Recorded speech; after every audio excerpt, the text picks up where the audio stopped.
Taste the Daily.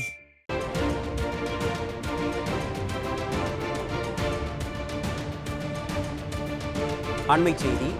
Ramanathapuram மாவட்டத்தில் இரவு முழுவதும் பெய்த மழையால் தாழ்வான இடங்களில் மழைநீர் தேங்கியதுடன் குடியிருப்பு பகுதிகளை மழைநீர் சூழ்ந்ததால் பொதுமக்கள் கடும் அவதிக்கு உள்ளாகியுள்ளனர். இது தொடர்பான விரிவான தகவல்களுடன் இணைகிறார் செய்தியாளர் பரத்குமார். பரத்குமார், வணக்கம். ராமநாதபுரம் மாவட்டத்தில் எந்த அளவுக்கு மழை பெய்திருக்கிறது? மழையினால் என்னென்ன சேதங்கள் ஏற்பட்டிருக்கின்றன? வணக்கம் அருண். கண்டிப்பாக வடகிழக்கு பருவமழை தொடங்கியதிலிருந்தே ராமநாதபுரம் மாவட்டத்தில் பரவலான மழை பெய்து வந்தது. இந்த நிலையில் ராமநாதபுரம் மாவட்டத்தில் அதிகமான கனமழை பெய்யும் என இந்திய வானிலை ஆய்வு மையம் அறிவித்திருந்த நிலையில் நேற்று இரவு முதல் தொடர்ந்து மாவட்டத்தில் பல்வேறு பகுதிகளில் கனமழை பெய்து வந்தது.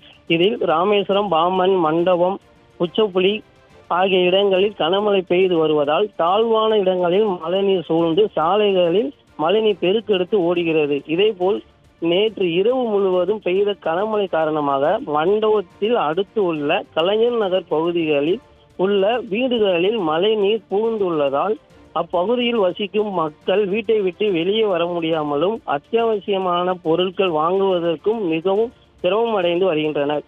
இதேபோல் ராமேஸ்வரம் பகுதியில் நேற்று இரவு முதல் பெரிய கனமழை பெய்து வந்த நிலையில் ராமேஸ்வரத்தில் முக்கிய சாலைகளான அக்னிதீர்த்த கடற்கரை, கார் பார்க்கிங் செல்லக்கூடிய பகுதி, ராமேஸ்வரத்திலிருந்து தனுஷ்கோடி செல்லக்கூடிய தேசிய நெடுஞ்சாலையில் ராமேஸ்வரம் நகராட்சி அலுவலகத்திற்கு வெளியில் மழைநீர் முழங்கால் அளவிற்கு தேங்கியுள்ளதால் அந்த வழியாக செல்லக்கூடிய வாகனங்கள், உள்ளூர் பொதுமக்கள், சுற்றுலா பயணிகள் பெரும் சிரமம் அடைந்து வருகின்றனர். இதற்கு முக்கிய காரணமாக மழைநீர் வடிகாலை சரியான முறையில் பராமரிப்பு இல்லாததன் காரணமாகவே மழைநீர் சாலைகளில் தேங்கி உள்ளது என சமூக ஆர்வலர்கள் கூறி வருகின்றனர்.